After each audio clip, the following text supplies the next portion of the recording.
Welcome to the Massillon City Council meeting for Monday, November 7th, 2022. We have in attendance with us tonight the following city officials.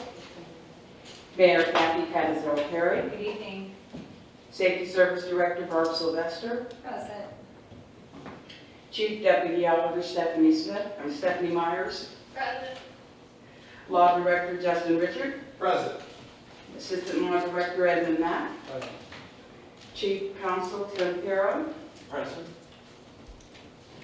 Economic Development Director David Maley. Present. Parks and Rec Director Steve Pedro. Present. Income Tax Budget Director Lori Katagides-Boron. Present.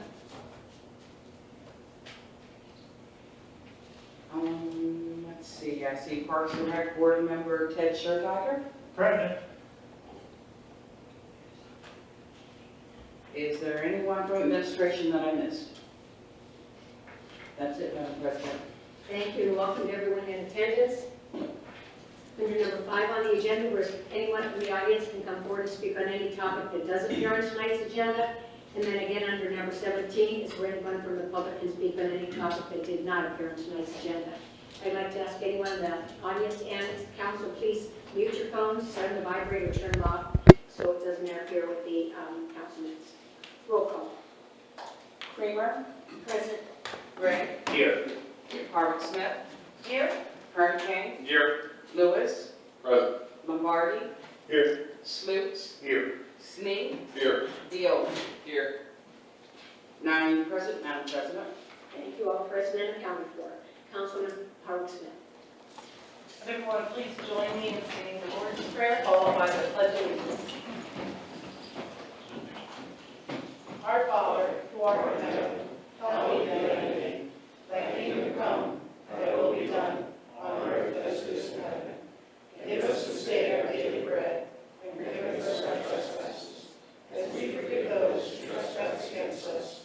And lead us not into temptation, but deliver us from evil. For thine is the kingdom, the power, and the glory forever. Amen. Pledge allegiance to the flag of the United States of America, and to the republic for which it stands, one nation, under God, indivisible, with liberty and justice for all. Thank you. Thank you, Councilman Harvick Smith. Madam Clerk, the minutes of the previous meeting transcribed and open for public viewing. No, I'm still working on them. Thank you. Word number 5 on the agenda, where anyone from the audience can come forward and speak on any topic that does appear on tonight's agenda. If you wish to do so, please come forward, state your name, address, and topic you wish to discuss, and please limit your comments to 4 minutes or less.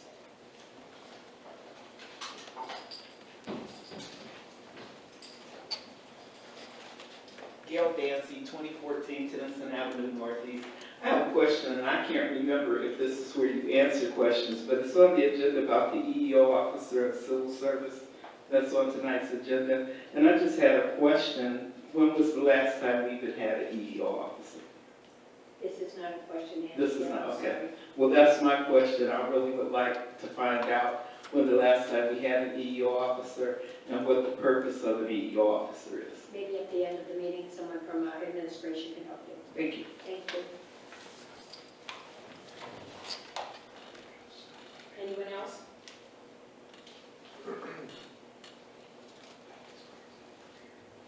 Seeing none, we'll move into new miscellaneous business. Is there anything in? No, ma'am. Introduction of ordinances and resolutions. Ordinance number 153, 2022. An ordinance authorizing the Director of Public Service and Safety of the City of Massillon, Ohio, to advertise for and receive sealed bids and to enter into a contract with the lowest and best bidder upon the approval of the Board of Control for the purchase of a synthetic skating rink and accessories necessary for operation and declaring an emergency. Councilman Harvick Smith. Thank you. This just passed Parks and Recs last week. Freshmark is donating the total cost for a skate rink to the city of Massillon. The rink is a synthetic rink. It's going to be 78 by 56 feet. It actually can be moved, taken up and moved. It can be used in any weather. It includes the light poles, the shed, storage rack for the skates, and maybe the mayor, somebody can come up and describe this project more. My portion of it, that once she's done, is to go and receive the bids for the project.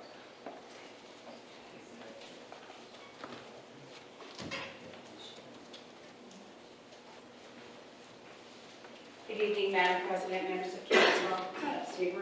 Steve and I are tag teaming tonight, as we do with some of these items that we received large donations. This is a large donation. We have the check. It has been deposited, has been approved by all 5 board members on the Park and Rec, who one is in attendance tonight. We'd like to place it at Walker Park this year. This is a rink that can be, once it's stored, can be moved around the city to another site. But Fresh Mark decided that they wanted to sponsor the entire rink. So there will be a sign that says Massillon City Ice Skating Rink, sponsored by Fresh Mark. If you look through the slide, this is the slide that we presented to the gentleman at Fresh Mark, and he was very, very excited about being the sponsor for this.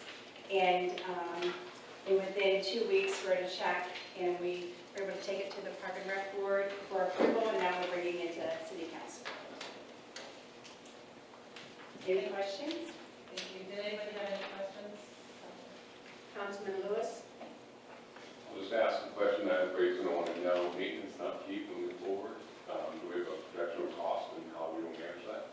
So the skate rink lasts anywhere from 7 to 10 years, depending on how you maintain it, which we are going to have shovels, special shovels for this to take off the snow, sweepers, and then one thing that I think is really important for our community to know is that we are not charging for skate rental, but there will be a staff member on site that's going to pass out the skates and collect the skates at the end of the night. Steve? We haven't put that all together yet, depending on the hours, but we will have to man it. I would say we probably have 2 people there actually when it's open. And I will also say that I think we're going to have an opportunity to get sponsors each year for signage throughout, for the skate rink, wherever it's at, wherever we decide to put it, and that will defray the cost, I believe. So we haven't put them all together yet, but it'll be minimal. We have to set it up, obviously. We'll probably all hands be on deck for that with the training and how to set it up. And then when we tear it down again, we'll have pallets, and we'll take room for stores down at our maintenance facility. Councilman Hurricane? Thank you, Madam President. Mr. Pedro, will there be a need for additional Park and Rec department staff for this? Are we able to cover these hours with our additional staff power, or will we need more? I will hire one more person. We will advertise to hire one more person, I should say. As you know, everybody's having trouble retaining staff these days. I have people on staff now that I've already talked to, give them a few extra hours a week. That'll probably be the way we get started, but I would like to hire one additional part-time staff member to be there at all times. Maybe interchange some other people. Councilman Kramer? Thank you, Madam President. I have a couple questions. So in our package, we have a picture of the Jackson Township skate rink. Are our dimensions similar to the Jackson Township skate rink? Is it larger? Is it smaller? How does this one compare to theirs? The Jackson Township skate rink is larger than ours. I think theirs was about 158,000. Bringing that number forward from memory from about a year ago. But ours is going to be very nice in size. You can fit about 75 skaters on this rink at one time. So you can't just have the whole community of Massillon come and get skates and skate. We do get, if you'll see, 100 pair of skates with this. So that is another thing. We also have a sharpener that to keep the skates very sharp. It's different than a regular frozen ice skating rink. You have to keep these skates sharp. So, go ahead, Joe. So is this going to be open just during daylight times? Is there lighting? I can't remember if Montclair has lightings in the parking lot, so this can be operable. We're adding lighting to this. There's lighting in the parking lot now, but we are going to buy lights specific for this skate rink. It's more than likely gonna be in the evenings, on, say, Thursday or Friday, and then Saturday will be daylight and evenings, and Sunday as well. So you're thinking 3 or 4 days, Yes. nights a week, not 7 days? a No, week? not 7 days a week. Okay. Now, I'll say that now, if we get people showing up all day, every day, we might have to look at it and change some things, but I think we're gonna be okay to start out with 3 or 4 days a week to see how things go, with those hours. Thank you. One of the greatest things that Jackson Township shared with me was that having a skate rink got their children off of social media, got them off of gaming, and got them outside and playing. So that's a huge positive for the children in our community. Anyone else? Councilman Snead? This seems like a great project for our citizens. I'm definitely behind it. My thoughts just always go to safety. It's maintenance, safety. Can you touch a little bit on how this is going to be insured? All of our parks are insured, it would go underneath that as well. Okay. It'd be- We'll add it to it once you approve it, yes. Okay. That's all I have. Yeah, appreciate it. Let me add to that one, everybody will have to sign, obviously, a whole harmless agreement to get on the ice, okay? Not, you know, not only, hopefully nobody gets hurt, but we will, that's another way we can cover as well. Okay? It'll be lit up. You can see it. I have a question. Wasn't Duncan Plaza supposed to be our skating rink? I can answer that. This skating rink is too large for Duncan Plaza. Anyone else? Councilman Snead? Are there still plans going forward with Lincoln Plaza to have a nice skating rink? If There's not. We like this idea better, where we can travel around to different parts of the city. And so, yes, that was a great idea, but a better idea came forward. Thank you. Councilman Violen? Yes, thank you, Madam President. Are you familiar with the skating rink in Canton next to the Yes. courthouse? What is this size comparison to that? I would say it's probably about that size. Similar? Okay, thank you. Are we looking for this, not this year, next year? Right. We're gonna, if council can approve this evening, we're ready to go to bid, we have paperwork ready to go. And depending on the bids, we'd like to put it up, if everything works out, the week of Christmas. So we'd like to get that done, and we'll be up in January and February. Okay? Anyone else? Thank you. Thank you. Councilman Howard Smith? Thank you. With that being said, I'd like to make a motion to waive the 3 required readings and bring ordinance number 153-2022 to a vote. And this is for the advertising for and to receive sealed bids and to enter into a contract with the lowest and best bidder for the purchase of the synthetic skating rink. Second by Councilman Creamer, roll call for suspension. Gregg, Yes. Howard Smith, Yes. Kern King, Yes. Lewis, Yes. Lombardi, Yes. Slutes, Yes. Snead, Yes. Violen, Yes. and Creamer. Yes. 9 yes for suspension. And for passage. Howard Smith, Yes. Kern King, Yes. Lewis, Yes. Lombardi, Yes. Slutes, Yes. Snead, Yes. Violen, Yes. Creamer, Yes. and Gregg. Yes. 9 yes for passage. Thank you, Madam Clerk. Ordinance number 153, 2022 has passed. Ordinance number 154, 2022. An ordinance to approve and adopt the extension of an alternative method for apportioning the Stark County Undivided Local Government Fund for 2023 through 2027, and authorizing the mayor of the city of Massillon, Ohio, to execute said agreement and declaring the same to be an emergency. Councilman Lombardi? Thank you, President Exnick. This is what we discussed in the work session. Mrs. Sylvester came up and discussed our portion of this. Does anybody have any questions? Seeing none, I would like to make a motion to suspend the rules requiring 3 readings and bring ordinance number 154, 2022 forward for the Second by Councilman Salutes. Roll call for suspension. Herb Kane, Yes. Lewis, Yes. Lombardi, Yes. Slutes, Yes. Sneed, Yes. Violen, Yes. Kramer, Yes. Gregg, Yes.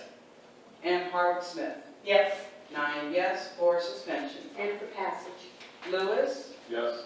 Lombardi, Yes. Slutes, Yes. Sneed, Yes. Violen, Yes. Kramer, Yes. Gregg, Yes. Howard Smith, Yes. and Herb Kane. Yes. 9 yes for passage. Thank you, Madam Clerk. Ordinance number 154, 2022 is passed.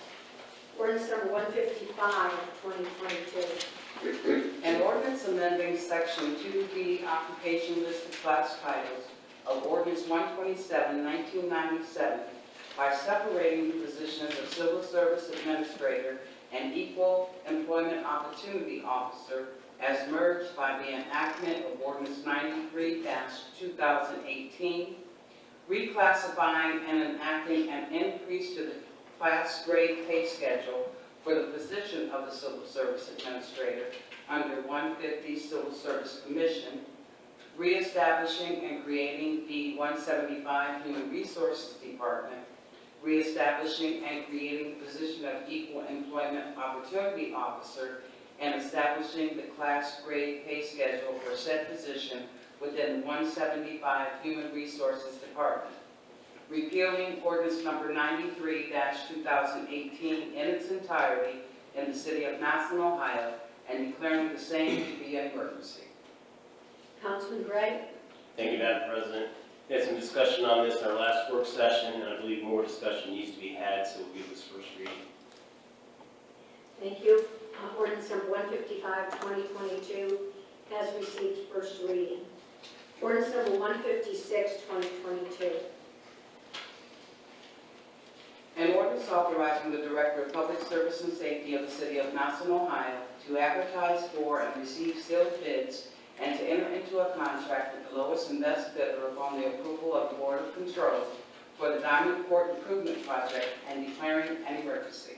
Councilman Snead? Thank you, President Isley. So this is just to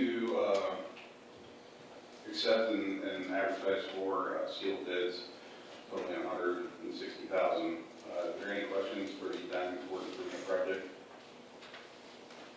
I intend to pass this or bring it forward to a vote tonight, so not that there are any.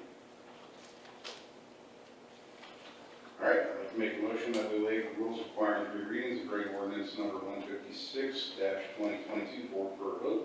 Second by Councilman Kramer. Roll call for suspension. Lombardi, Yes. Slutes, Yes. Snead, Yes. Violen, Yes. Kramer, Yes. Gregg, Yes. Howard Smith, Yes. Herb Kane, Yes. and Lewis. Yes. 9 yes for suspension. And for passage. Slutes, Yes. Snead, Yes. Violen, Yes. Kramer, Yes. Gregg, Yes. Howard Smith, Yes. Herb Kane, Yes. Lewis, Yes. and Lombardi. Yes. 9 yes for passage. Thank you, Madam Clerk. Ordinance number 156, 2022 has passed. Ordinance number 157, 2022. An ordinance authorizing the Director of Public Service and Safety of the City of Massillon, Ohio, to advertise for and receive sealed bids and to enter into a contract with the lowest and best bidder upon the approval of the Board of Control for the Spring Hill Settlement Improvement Project Phase 4 and declaring an emergency. Councilman Snead? Thank you, President Isley. I'd like to open it up now to any council member if they have any questions about the Spring Hill Settlement Improvement Project in Phase 4. And seeing none, I'd like to make a motion that we waive the rules requiring 3 readings and bring ordinance number 157-2022 forward for a vote. Roll call for suspension, or second by Councilman Kramer. Roll call for suspension. Snead, Yes. Violen, Yes. Kramer, Yes. Gregg, Yes. Howard Smith, Yes. Herb Kane, Yes. Lewis, Yes. Lombardi, Yes. and Slutes. Yes. 9 yes for suspension. And for passage. Violen, Yes. Kramer, Yes. Gregg, Yes. Howard Smith, Yes. Herb Kane, Yes. Lewis, Yes. Lombardi, Yes. Slutes, Yes. and Snead. Yes. 9 yes for passage. Thank you, Madam Clerk. Ordinance number 157, 2022 is passed. Ordinance number 158, 2022. An ordinance authorizing the Director of Public Service and Safety of the City of Massillon, Ohio, to enter into a project agreement for Carmont Avenue, 17th Street Southwest with Stark County Commissioners and declaring an emergency. Councilman Snead. Thank you, President Eisnick. We'll open it up for any questions at this time. Seeing none, I'd like to make a motion that we waive rules requiring 3 readings and bring ordinance number 158, 2022 forward for a vote. Second by Councilman Creed. Roll call for suspension. Kramer, Yes. Gregg, Yes. Harvard Smith, Yes. Kern Kane, Yes. Lewis, Yes. Lombardi, Yes. Slutes, Yes. Snead, Yes. and Viola. Yes. 9 yes for suspension. And for passage. Gregg, Yes. Harvard Smith, Yes. Kern Kane, Yes. Lewis, Yes. Lombardi, Yes. Slutes, Yes. Snead, Yes. Viola, and Kramer. Yes. 9 yes for passage. Thank you, Madam Clerk. Ordinance number 158, 2022 is passed. Ordinance number 159, 2022. An ordinance making certain appropriations from the unappropriated balance of the 1100 General Fund for the year ending December 31st, 2022. Councilman Lewis. Yes, this appropriation is for $150 and is a sponsorship program. We are acting as a pass-through. Any questions or discussion this evening? Seeing none, I make a motion to suspend the rules requiring 3 readings, reading ordinance number 159-20224 for a vote. Second by Councilman Lombardi. Roll call for suspension. Harvard Smith, Yes. Kern Kane, Yes. Lewis, Yes. Lombardi, Yes. Slutes, Yes. Snead, Yes. Viola, Yes. Kramer, Yes. and Gregg. Yes. 9 yes for suspension. And for passage. Kern Kane, Yes. Lewis, Yes. Lombardi, Yes. Slutes, Yes. Snead, Yes. Viola, Yes. Kramer, Yes. Gregg, Yes. and Harvard Smith. Yes. 9 yes for passage. Thank you, Madam Clerk. Ordinance number 159, 2022 has passed. Ordinance number 160, 2022. An ordinance amending ordinance number 143, 1976 to enact a new section allocation of funds income tax by repealing section 13 allocation of funds income tax and enacting a new section 13 allocation of funds income tax and repealing ordinance number 151, 2019 and declaring an emergency. Councilman Lewis. First reading. Thank you. Ordinance number 160, 2022 has received first reading. Ordinance number 161, 2022. An ordinance to adopt appropriations for the operating and capital expenditures of the city of Massillon, Ohio for the fiscal year 2023 and declaring an emergency. Councilman Lewis. First reading. Thank you. Ordinance number 161, 2022 has received first reading. Ordinance number 162, 2022. An ordinance amending the salary and wage schedules for the supervisory, classified or unclassified employees, classified employees, and unclassified employees in the city of Massillon, Ohio. Also amending the miscellaneous schedule for part-time employees in the city of Massillon, Ohio, and declaring an emergency. Councilman Lewis. Yes, Madam President, may I have someone from the administration come forward to speak to this? Yes. Thank you, Lord.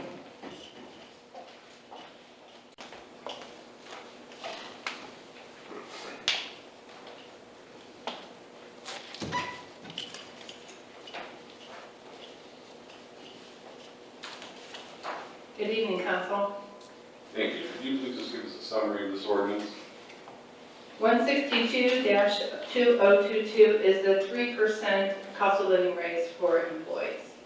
All right, go with that. The 3% cost of living raise that we give each, it's not always 3, sometimes it's a different amount, but we give each year to all of our employees.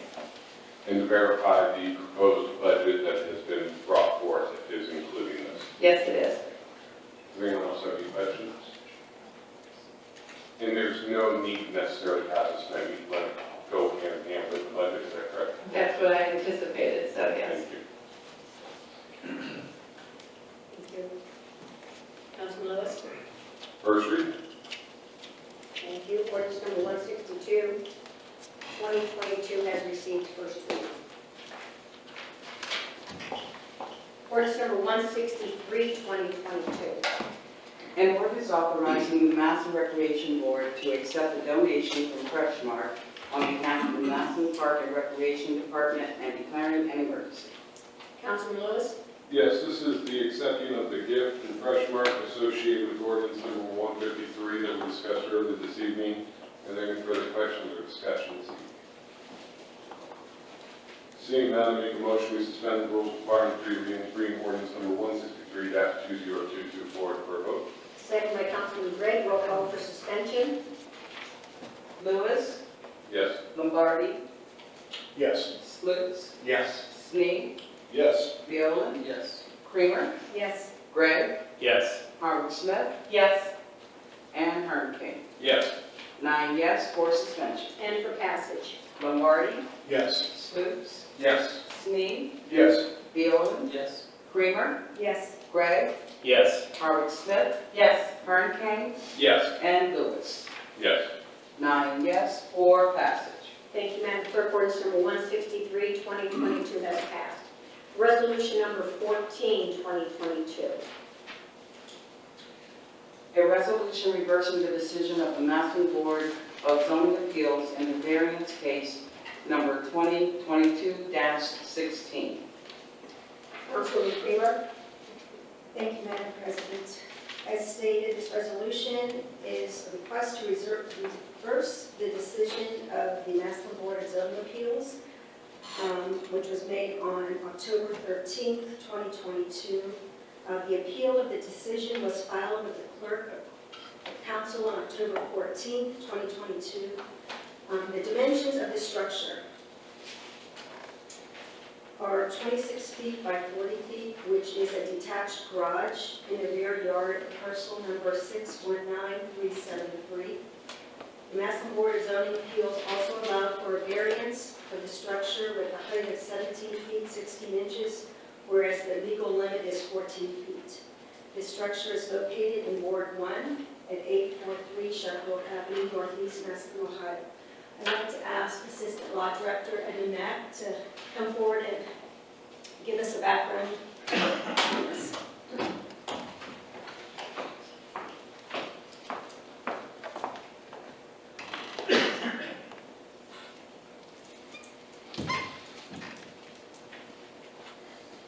Thank you, Mr. Mayor.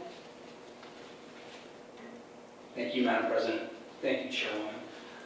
Yes, members of this body, as you're sitting in consideration of the ordinance that's in front of you, you are sitting in kind of a unique capacity. Normally, you're sitting in a legislative capacity.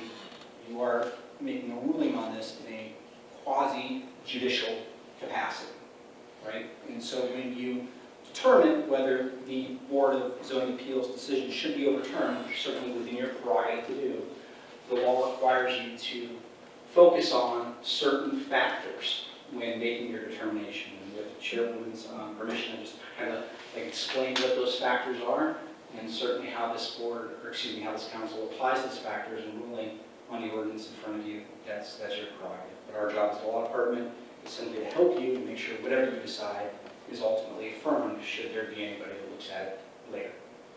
So the Board of Zoning Appeals authorized a variance from the zoning requirements. They held that this building can exist without strict compliance with a certain area requirements that are in the zoning regulation.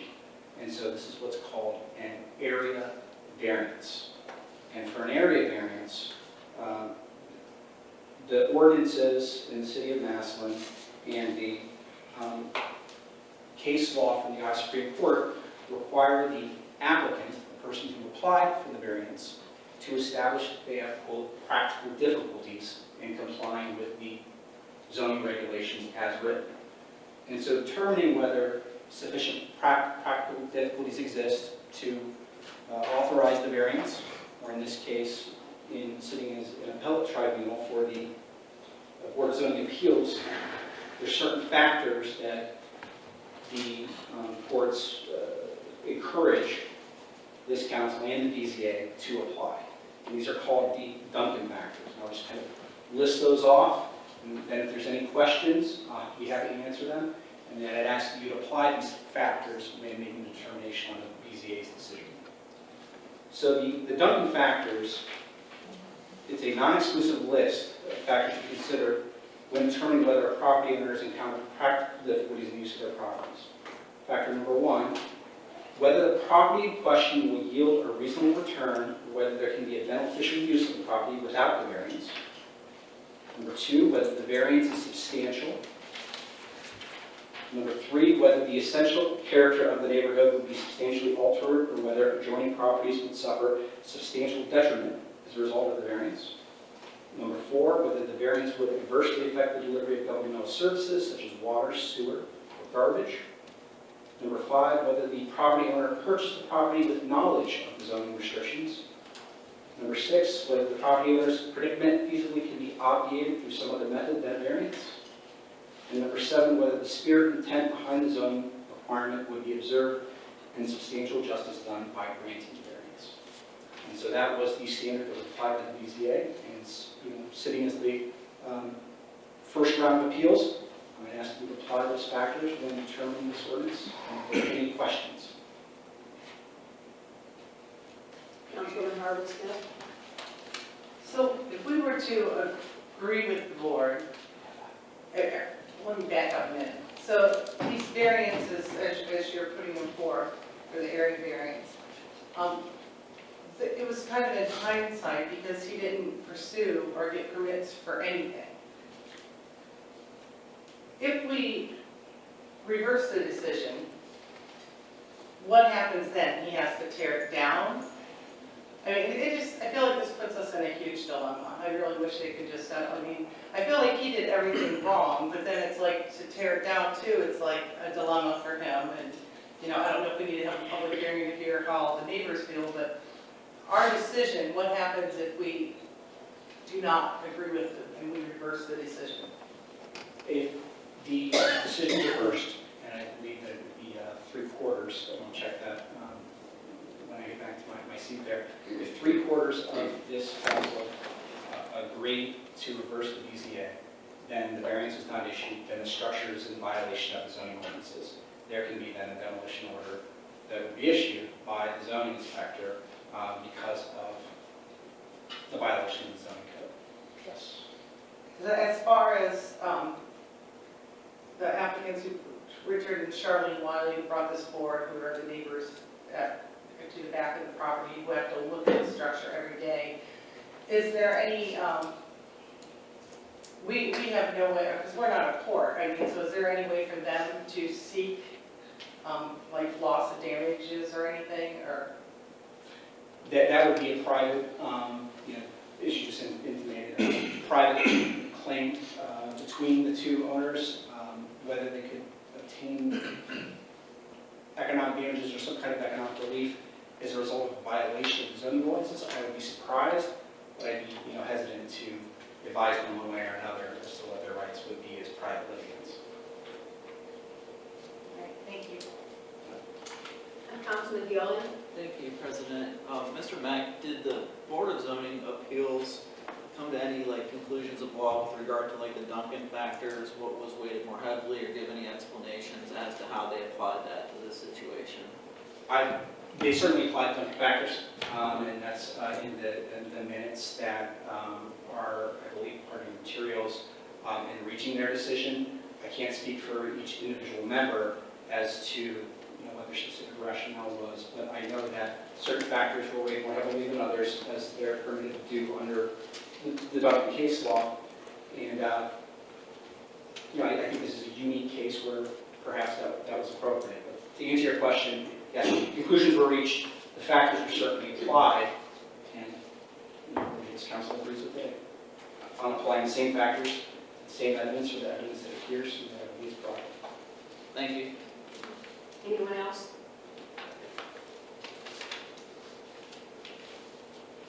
Councilwoman Kramer? Thank you, Madam President. At this time, I would like to bring Ms. Charlene Willie to the microphone to address council. Mrs. Willie, you did speak last Monday at the work session, but at this time, I'd like you to address council, and we'd like to swear you in prior to you addressing council. Ready? Yeah? Do you swear or affirm that the information you're about to provide is the truth, the whole truth, and nothing but the truth? Yes, I do. Thank you. Thank you, Chairman.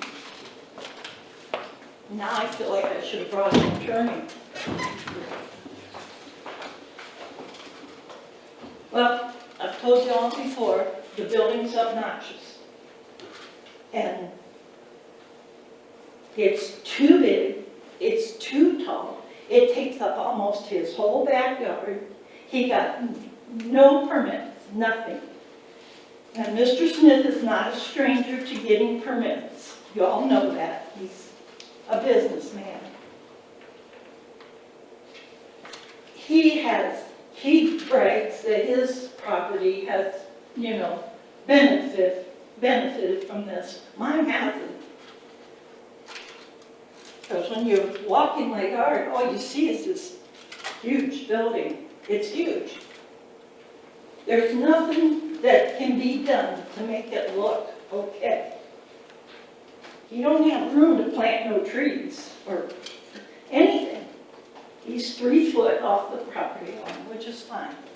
If it had been a normal sized building, this is industrial. It's supposed to be for your cars in the city of Massillon. He violated every city ordinance that you have and claimed that he didn't know.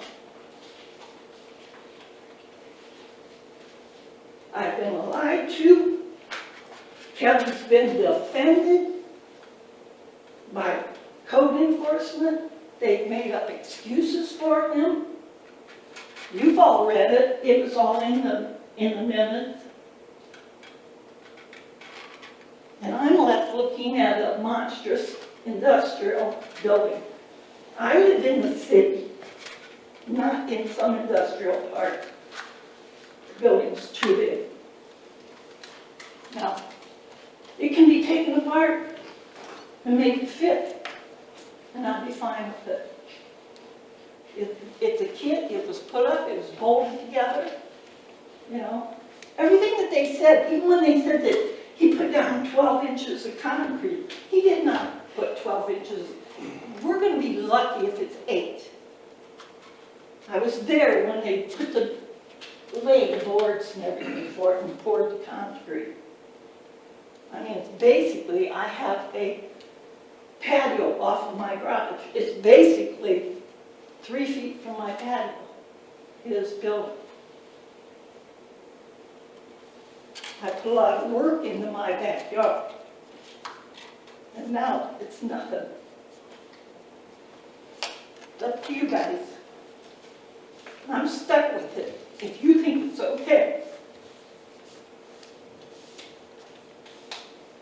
Thank you. Could you sign the paper, please? Thank you. Ms. Willie. Does anyone have any questions regarding this? Councilman Gray? May I ask Mrs. Willie questions? Yes. Mrs. Willie, Yes. you mentioned that it sounds like your main concern is the size of the building, but you also object to the type of building that it is. Is that correct? I don't object to a metal building, no. So, I object to a building that looks industrial because of its size. so if you were to, You come drive around my neighborhood, and almost any neighborhood in Massillon, there's no buildings like that. Not to mention, he's right in everybody's face that I'm going to do what I want to do. so you object to the size and the appearance, is that right? The size. Okay. And if you were able to somehow reduce the size, the appearance wouldn't be an issue for you? No. And my other question would be, is there anything other than, short of tearing it down completely, any type of compromise you would accept? Meet city ordinances, meet their codes, you know. It was a one-car garage with a attached patio, such as what we have, our patios attached to our garage, before Kevin tore it down. Okay. And he's such a good, all about the city and everything. He parks in his front yard. I know that doesn't have anything to do with any of this, but that's just the example. And his neighbors don't like it on his side of the street. Okay, thank you. Anyone else? Councilman Harvey Smith? Is there, I'm afraid that even if he makes it smaller, being a steel building, I mean, if you lower it 3 feet, it's still gonna have the same look. I don't care about being a metal building. Yeah. I really don't. Would a vinyl fence or something like that, like you make it How more? are you going to get a permit to build a 14, 15-foot fence? I already had the high pampas grasses back there. That doesn't disguise it, because you got to realize, this guy's not only got a building that's 14 foot 6 inch, or what is it, 16.6. His ground level is way above ours, because he's up on a bit of a hill. So even though it's only that many, it's actually probably 3 feet more than that. So I mean, everywhere in the back of my house, inside, when you look out the dining room, out the kitchen window, all you see is this massive building. And I don't care that it's metal. I really don't care about the metal. I care about how big it is. And why don't you tell me what he can do to disguise it? The city's not going to let him put up a fence that covers that up.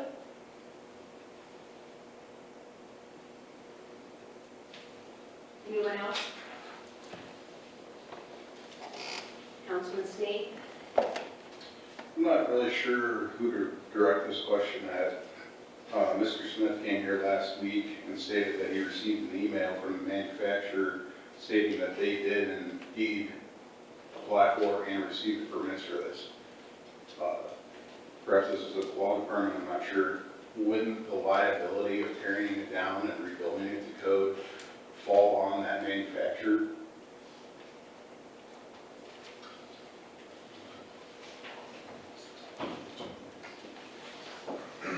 Thank you, Mr. Mack. Thank you, Councilman. In terms of the liability between the homeowner and the manufacturer, if the manufacturer made their representation in their contracts did have that between them, yeah, the builder very well could be liable for that.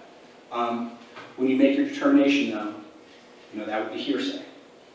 So, you've heard a lot of direct evidence, you have a lot of evidence in the transcript you can rely on, but making a decision on those grounds based on hearsay, the law department would caution against that, because that could make your ultimate decision, whatever it is, subject to federal challenge. Whether you decide to overturn the BZA, that does require a 2/3 vote. So we looked at the ordinances and we were back there. And if I can make another, when I got my first letter for the variance, they said in there that Kevin Smith did not know he needed a permit. So if they're going to try and blame it on the builder,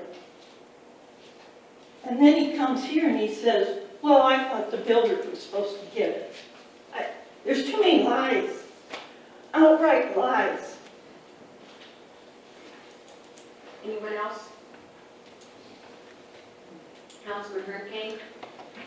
Thank you, Madam President. I don't have a question for Ms. Lee, but I don't fault I do not fault our building department in this. I think this is one of those issues, and their job is already tough. I think sometimes people just do what they want to do and don't follow the code, and we catch up to them and then have to deal with it, which is where I think we are here. I don't think it's an omission. I don't think it was an accident. I think this was a property owner who pretty much decided they were going to do what they wanted to do, and they gave everybody the middle finger because they run a business downtown and they think they're untouchable. I intend to vote yes to overturn this decision. Thank you. Anyone else? Councilman Harold Smith? As far as the size, is someone from the code department here? As far as the size, it's based on the size of the house, right? Correct? So he has a very small house that's like under 1,000 square feet. So- It's like, yeah, 818 his house. Right. The building's But like if he had a little bit bigger house, I mean, is it 1,040. 1,040 square feet, which is still a really small house. If he had a house that size, that would not be a violation. Am I correct in saying that? Or no? Councilman Spooks? Thank you. He would also, the backyard is considered, is supposed to be 25% of his backyard, which I've seen the building, it's probably 85% of his backyard, I'd say. Oh, okay. So it's not allowed to be more than 25% of your backyard? I believe so. Councilman Lewis, did you have a comment? I was going to say, he has multiple variances. It's the size of the house compared to the new structure. It's the size of the new structure in relation to the size of his backyard, and it's a height issue. I will say I'm in agreement with Mr. Hernkane, and I will work, I assume this is going to get reading tonight, so I'll be working over the next couple of weeks to see how the Duncan standards do apply. But, you know, some of the standards that they named tonight, does it cause essentially, I'm paraphrasing, I'm sorry, I'm not as well versed as our law director, but does it cause undue harm or hardship on property owners around? Well, obviously it does. It impedes on someone else's potential property values if they were to ever resell.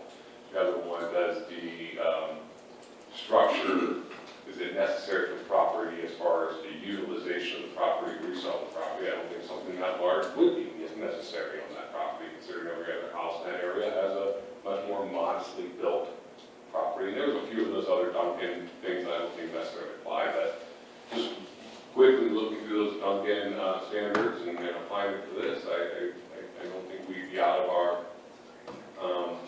purview to be able to say, no, you acted against the laws and the rules of this community, and I'm sorry that you're going to have to tear it down, but it is what it is. It also says an undue precedent throughout the city, which we do have to protect against. So I would be joining along with Mr. Hurricane and be in favor of overturning the zoning board of appeals. Councilman Lombardi? Thank you, President Eisner. I just want to say this is in my ward. I'm in agreement with Mr. Hernkane and Mr. Lewis. I also want to look a little bit deeper into the Duncan standards and see how they apply, but I would be in favor of overturning the zoning board of appeals ruling on this. Anyone else? Councilman Kramer? If there's no other questions, based on the information that we heard tonight from Assistant Law Director Edmund Mack regarding the Duncan factors, I'd like to give this first reading. Everyone can do a little bit more research, come back at the work session, answer any additional questions that we may have, and move forward. And I'd like to thank Ms. Charlene Willie tonight addressing council. Thank you. Sorry, but I wasn't really prepared to talk to you all tonight. You did fine. Thank you. So first reading. Thank you. Councilman Hernkane? Madam President, I have a question. Is there a time frame on this that a decision has to be made by? Councilman, Mr. No. Yes, I do. May I address everyone from here? Please, Mr. President, Richards. thank you. It's 60 days from the date of the appeal. So And what was the date of the appeal? October 14th. October 60 days from October 14. Thank you, Mr. Richard. Thank you. Anyone else? Okay, resolution number 14 received first reading. Resolution number 15, 2022. A resolution accepting the amounts and rates as determined by the Budget Commission, authorizing the necessary tax levies and certifying them to the county auditor as listed on the attached Exhibit A and declaring an emergency. Councilman Lewis. Yes, this is an annual resolution that we perform, just verifying that the levies as stated are required by the city. Are there any questions or discussion this evening? Seeing none, I make a motion to suspend the rules requiring three readings for resolution number 15-2022 for a vote. Second by Councilman Gray. Roll call for suspension. Sluse, Yes. Sneed, Yes. Violen, Yes. Kramer, Yes. Gregg, Yes. Howard Smith, Yes. Kern Kane, Yes. Lewis, Yes. and Lombardi. Yes. 9 yes, 4 suspension. And for passage. Sneed, Yes. Violen, Yes. Kramer, Yes. Gregg, Yes. Howard Smith, Yes. Kern Kane, Yes. Lewis, Yes. Lombardi, Yes. and Sluse. Yes. 9 yes, 4 passage. Thank you, Madam Clerk. Resolution number 15, 2022 is passed. Resolution number 16, 2022. A resolution requesting the Stark County Auditor and Stark County Treasurer to make an advance payment to the city of Massillon, Ohio of real estate taxes collected by Stark County on behalf of the city during the 2023 fiscal year. Councilman Lewis. Yes, this is a resolution that's exactly as the title says. Are there any questions or discussion this evening? Seeing none, I make a motion to suspend the rules requiring three readings, bringing resolution number 16-2022 forward for a vote. Second by Councilman Lombardi. Roll call for suspension. Violen, Yes. Kramer, Yes. Gregg, Yes. Howard Smith, Yes. Kern Kane, Yes. Lewis, Yes. Lombardi, Yes. Sluse, Yes. and Sneed. Yes. 9 yes, 4 suspension. And for passage. Kramer, Yes. Gregg, Yes. Howard Smith, Yes. Kern Kane, Yes. Lewis, Yes. Lombardi, Yes. Sluse, Yes. Sneed, Yes. and Violen. Yes. 9 yes, 4 passage. Thank you, Madam Clerk. Resolution number 16, 2022 has passed. Unfinished business. Mr. Brick, I apologize wholeheartedly for not getting to you at the meeting, but I was so concerned about Friday being Veterans Day and Mass McKinley Day as to what color I was going to wear. So I turn it over to you. Thank you, Madam President. I just wanted to take a shout out for the record. The Tigers winning their last playoff game last week against the opponent from Canal Winchester. Played very well. The defense got the shutout. And most importantly, it was the 81st win in our coach Nate Moore's career with Massillon, which in that case, he's surpassed the great Paul Brown legend. And from this point on, all additional wins will be a new record for Coach Moore. I'd just like to state, as a parent of a former Tiger football player, he's been the best thing I've known to happen to Massillon, he and his wife, Becca, and really appreciate all he's done for the young men in that program, and he represents our city with class, dignity, as do our boys and the football players, and hope they can continue on and reach the goal we've always had, a state championship in Massillon. Thank you. Thank you. Petitions, general communications. Do we have any? No, ma'am. Any bills, accounts, or claims? Yes, ma'am. We have a bill in the amount of $127.00 for our November payment of our copier. We have a bill in the amount of $69.04 payable to the repository for the notice of, and we have a payment of $74.53 to First Commonwealth Bank, which is our credit card for office supplies and postage stamps, for a total of $270.57. Councilman Lewis. I make a motion to pay the bills. Second by Councilman Gray. Roll call. Gregg, Yes. Harvard Smith, Yes. Kern Kane, Yes. Lewis, Yes. Lombardi, Yes. Sluse, Yes. Sneed, Yes. Violen, Yes. and Kramer. Yes. 9 yes to pay the bills. Thank you, Madam Clerk. Clerk will pay the bills and charge them to their proper accounts.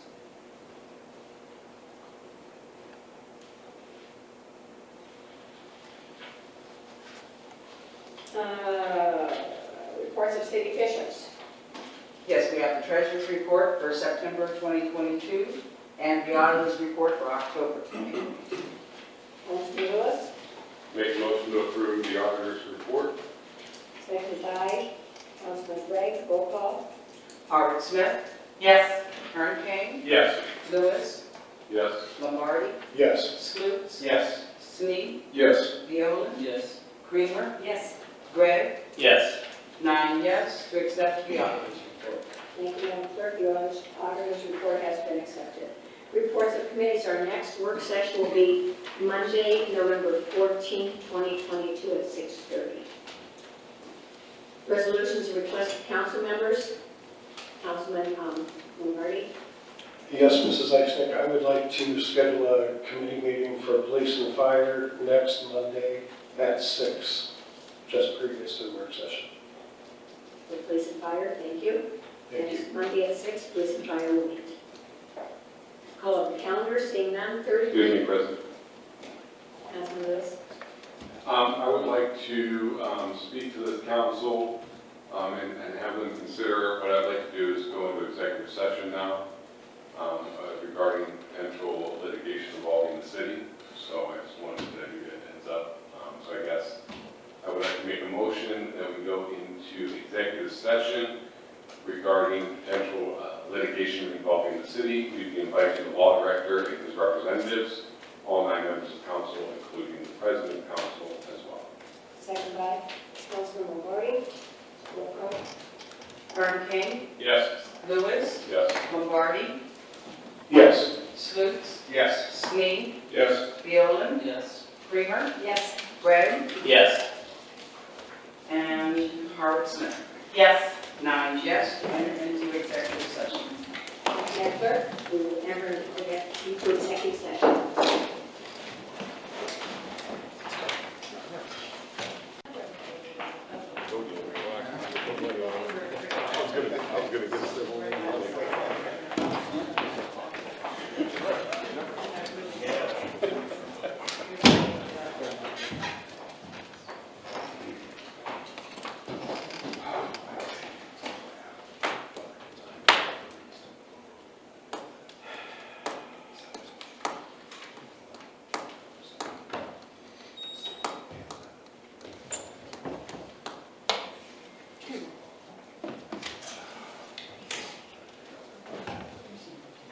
Councilman Lewis. I'd like to make a motion that we exit executive session. Second by Councilman Lombardi. Roll call. Lombardi, Yes. Slutes, Yes. Snead, Yes. Viola, Yes. Creamer, Yes. Gregg, Yes. Howard Smith, Yes. Kern King, Yes. and Lewis. Yes. 9 yes to exit executive session. Back into regular session. Okay. Second reading ordinances and resolutions. Did we do that one? No. Ordinance number 140. We're at calling calendar. Point of order. 138. Ordinance number 138, 2022. Thank you. An ordinance authorizing the mayor of the city of Massillon, Ohio, to enter into an agreement with Israel Robinson to provide an economic development inducement grant to fund startup costs, including build-out, equipment, etc., for Israel Katina, located at 256 8th Street South, Massillon, Ohio, and declaring an emergency. Councilman Hurricane. Thank you, Madam President. This is at third reading this evening. This is a $1,000 economic development inducement grant for Israel Katina, located at 256 Erie Street South. Are there any questions on this matter? Councilman Howard Smith. Can you just recap exactly what this business is? Yeah, I'll ask Mr. Bailey to come up and talk about that.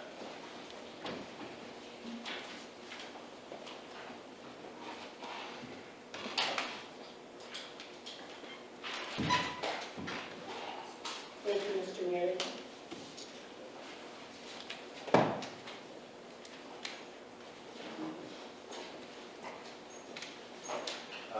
This exactly what she has.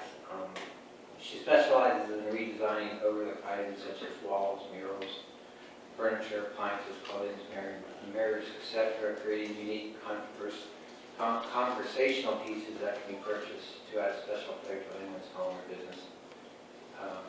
In essence, she's mostly an online business. The location's located at the Checkered Flags Building, I believe. That's where she does the work out of, but it's mostly art type stuff. So they don't have like open store hours, it's strictly an online business? It's mostly online, Does that meet under our guidelines? It is a business. It's still a business. Okay, Yeah. thank you. Councilman Lewis?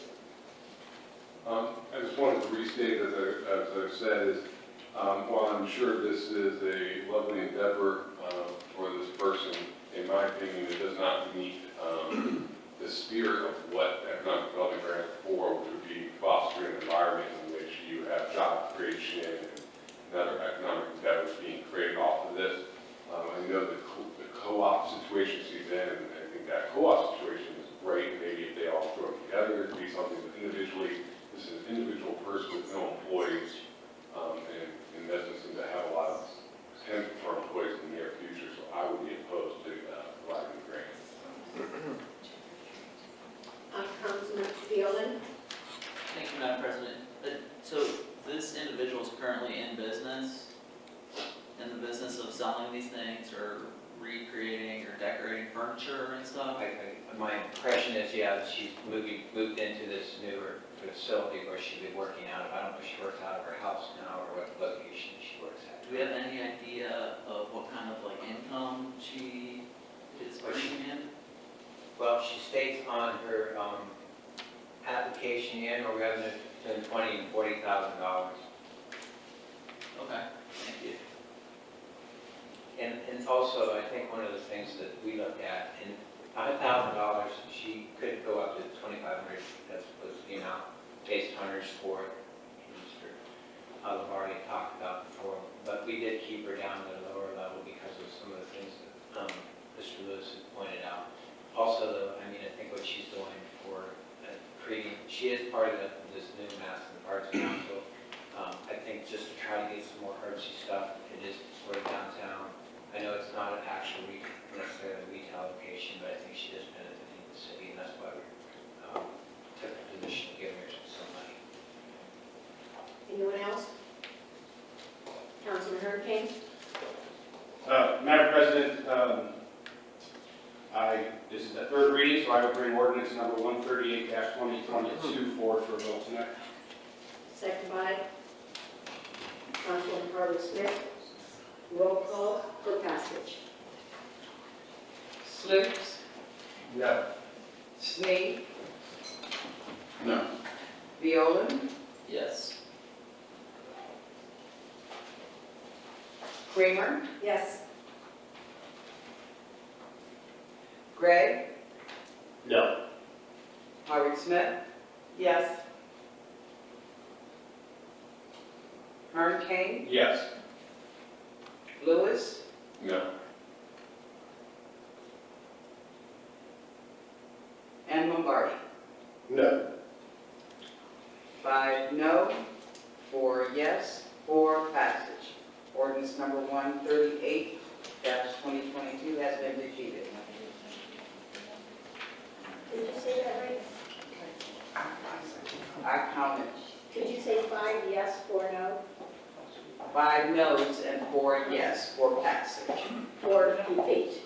I'm sorry? 4 no, 5 yes. No, 4 Oh, yes. yes, It's 5 for, no. yes, definitely for passage, yes. It's defeated. It's defeated. It's 5 no, 4 yes for passage, so it's defeated. So 5 no's for passage. She's saying it correctly. Well, explain it to me then, because I'm really confused. We make every vote for passage. So we had 4 yes for passage, 5 no for passage. No passage means it was defeated. Thank you. Ordinance number 138-2022 was defeated. Second reading ordinance and resolution. Ordinance number 147-2022. An ordinance authorizing the Director of Public Service and Safety of the City of Massillon, Ohio, to advertise for and receive sealed bids and to enter into contract with the lowest and best bidder upon approval of the Board of Control for the disposal of municipal solid waste and recycling services for residential customers in the City of Massillon, Ohio, from January 3rd, 2023 to December 31st, 2027, and an option for an additional 5 one-year renewals at the election of the Safety Service Director of the City of Massillon, Ohio, and declaring an emergency. Councilman Deal. Thank you, Madam President. First of all, I want to thank Mr. Mack for getting me copies of the initial contract that was signed in 2012. It's my understanding that contract made Kimball the preferred but non-exclusive trash collector in the city. In addition to that, they purchased our waste management vehicles, among other things. For that being done, it's my understanding that all of the city's trash collection was done at no cost by Kimball for the dumpsters that the city owns and the trash needs of the city. So my understanding is that we need to take bids to get that taken care of. I don't know, Madam President, could we have someone come up to speak to that? Thank you, Mr. Lester.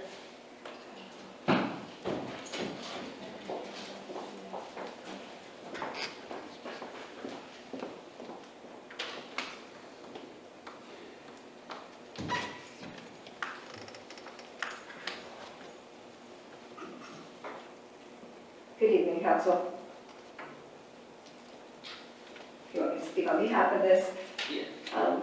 I'll also make reference, as you said, there was an original contract, and then there was the 5-year renewals, and this council passed the renewal for 2022 in ordinance number 9 of 2022. So that ordinance, if you research that ordinance, that will basically have everything listed in it that we're looking for as a new contract. So it is a new contract, but it's basically a renewal similar to what was in the original contract, and as well as all of the renewals. So in addition to the rates for the residential customers, we also have as a part of the contract will be for the solid waste services and the recyclable containers and collections for the city as well. So we do have collections at, basically all of our facilities throughout the city. And so included with those bids will be the rates for our city's services as well. Any questions? Councilman Lewis. Okay, outside the city's personal or the city's collection needs, when we're talking about commercial customers or residential customers outside of the city,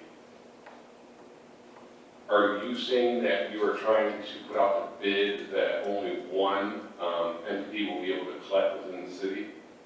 No.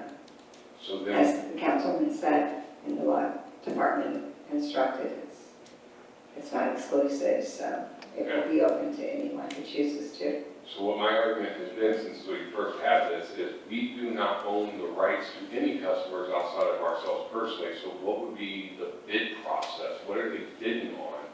Kimball already has their customers, just like the public or anybody else. They already have their customers. Why would they bid on a price for customers that they already retain if they're no longer going to get a contract for? Well, I'm not going to speak on behalf of them. I'm going to be speaking on behalf of the city that we are going out to bid. They can choose to bid on it or they can choose not to. At this particular time, we've already received calls from all of the solid waste haulers that have asked us when is it going to be going out to bid. Let me restate that question then. And we can ask the law director. We don't own the rights to those customers. We do not. So why are they going to, that would be like me saying, I'm going to put out the bid the rights for cell phone rates within the city of Massillon. Verizon would tell us to go away. It's their customer. We don't have a right to tell a private entity what they can charge when you do not own the rights to that customer, is what I'm saying. Maybe you can understand it's similar to our aggregation programs. for our utilities. That's not what we're. You have a choice. I mean, I have Kimball service So right this now. is If I want to change to Republic, I have every right to do that. So you're saying what you're wanting to do is put together a preferred package? Is that right? I mean, I'm just trying to That's understand correct. what They we're would actually give us putting out our to rate, bid. yeah. They would give us the rates, just similar to what they did and similar to what this council renewed on ordinance number 9 of 2022. Well, That's the no, same what rate we, at no, that it's not time. the same thing. What we renewed was the renewal of a 5-year extension of the original contract that was started in 2012. And in 2012, the city of Massillon operated a waste services. We sold the rights to our customers of waste services as well as all of our equipment to the highest bidder, which was Kimball, which was then obligated to provide services to those customers for up to 10 years if we so chose. That's what we renewed earlier this year. That contract comes to an end this year, and they now retain rights to those customers because they're their customers. So what I'm asking is why are we going out to bid to our customer? Councilman Hurricane? Thank you, Madam President. In 2012, when the city bid this out, we knew the number of residential customers that had city waste. So I'm assuming we bid out X number of customers. How do we determine, if I own a trash company and I wanted to bid on this, how do we determine, because some of those may have changed from Kimball over the last 10 years to somebody else. What's the number, or how as a bidder do I know how many clients I'm bidding on? I mean, what exactly does the... We can bring the mayor up, maybe she can. I'm just confused. I can see how the first I time we mean, did we it. don't, again, we don't know from the original time that we were given the customer list that anything has ever been updated to that list. We've not updated it with that, to your point, you're correct. If somebody decided to change from Kimball to Republic, they did. We don't have that listing, we don't know. Because 10 years ago, the cost was it was bid on as a cost per customer. Let's say we had 4,500 municipal waste users in the city, so we were bidding out a concrete amount of clients. I don't know how we derive that number now. Let's see. And as I said, you do need it. I'll bite you how to fix this up. So when we did this, it was, anyone could choose whoever they wanted to go to. So we weren't guaranteeing any number of customers at all. So, but what they did do was put a special package together for our residents. And if anyone wanted to compete with that package, they could do so. So that's how it was structured. So there was no exclusivity, none of that. It just was a package that they bid on, and Kimball received it. So again, that's what we're doing now. We extended it for the 5 years, a few years ago, and that's what we're doing now. So going back out to bid, very similar. We're not guaranteeing any number of customers because everyone has the right to choose who they want to go to. So it's just the company will bid on our services, and they can give a special package if they choose to for our citizens.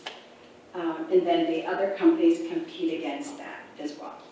And that's how we take it out to bid, and then we open the bids and we look at the lowest and best. And that's how it's structured. So there's no guarantee of any number of customers.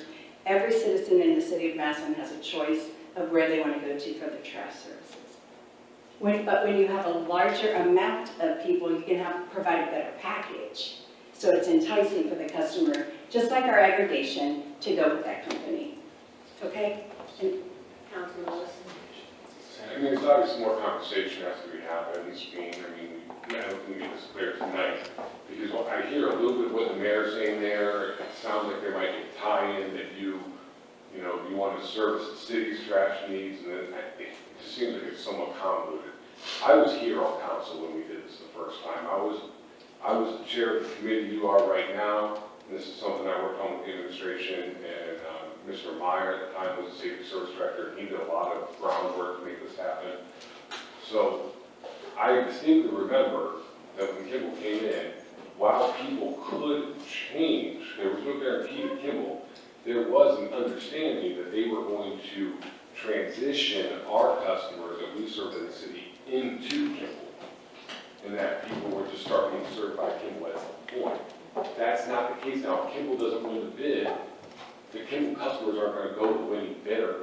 at Kimball, there is no transition of service to anyone other than the city's services. And that's where I'm getting caught up on. Why would they even care? You are correct, Mr. Lewis. But the reason that Kimball was so enticing is their prices were so low in that package. That's why it was enticing. Just briefly, I understand in that situation, there was some consideration on the part of the city, like we were getting something from that. What are we getting from giving them this opportunity? I don't see any consideration on the part of the city to make a contract. My understanding is we just need to get bids to service our own trash needs. I don't think we have anything to give them to even get something back from them in exchange for it. Per what Mr. Lewis stated, these customers are not ours. They're not.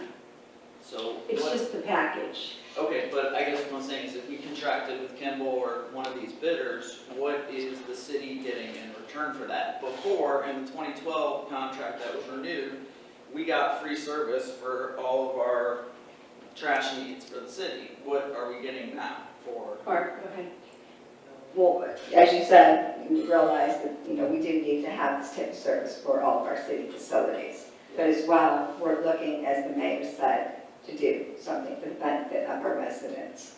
If these companies are coming to us and say, we want to bid on this, that means they are going to try and put a package together. They are going to hopefully offer lower rates for us, for all of our residents. And then do we as a city market that? Like, I'm kind of missing. I could share. The company that is a winning bidder, they actually send out a letter Okay. to the community. So again, it's just like the aggregation. You get the letter from the aggregation company that's the highest bidder, the Kimball company, or whichever company is successful in this bid, they will send a letter out saying, this is our package that we negotiated with the city of Massillon and won the bid. If you want to join us, here's your rate. And then, but the resident can go anywhere they want to go. Okay, so we're not putting like a stamp of approval on this Correct. or anything? Okay. All right, any other questions at this point? I would just ask that it be set for a third reading.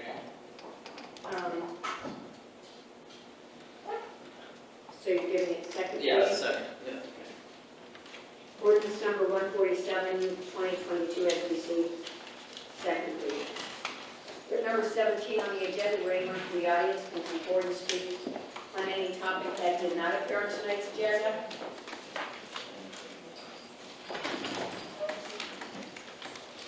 Seeing none, Councilwoman Howard Smith.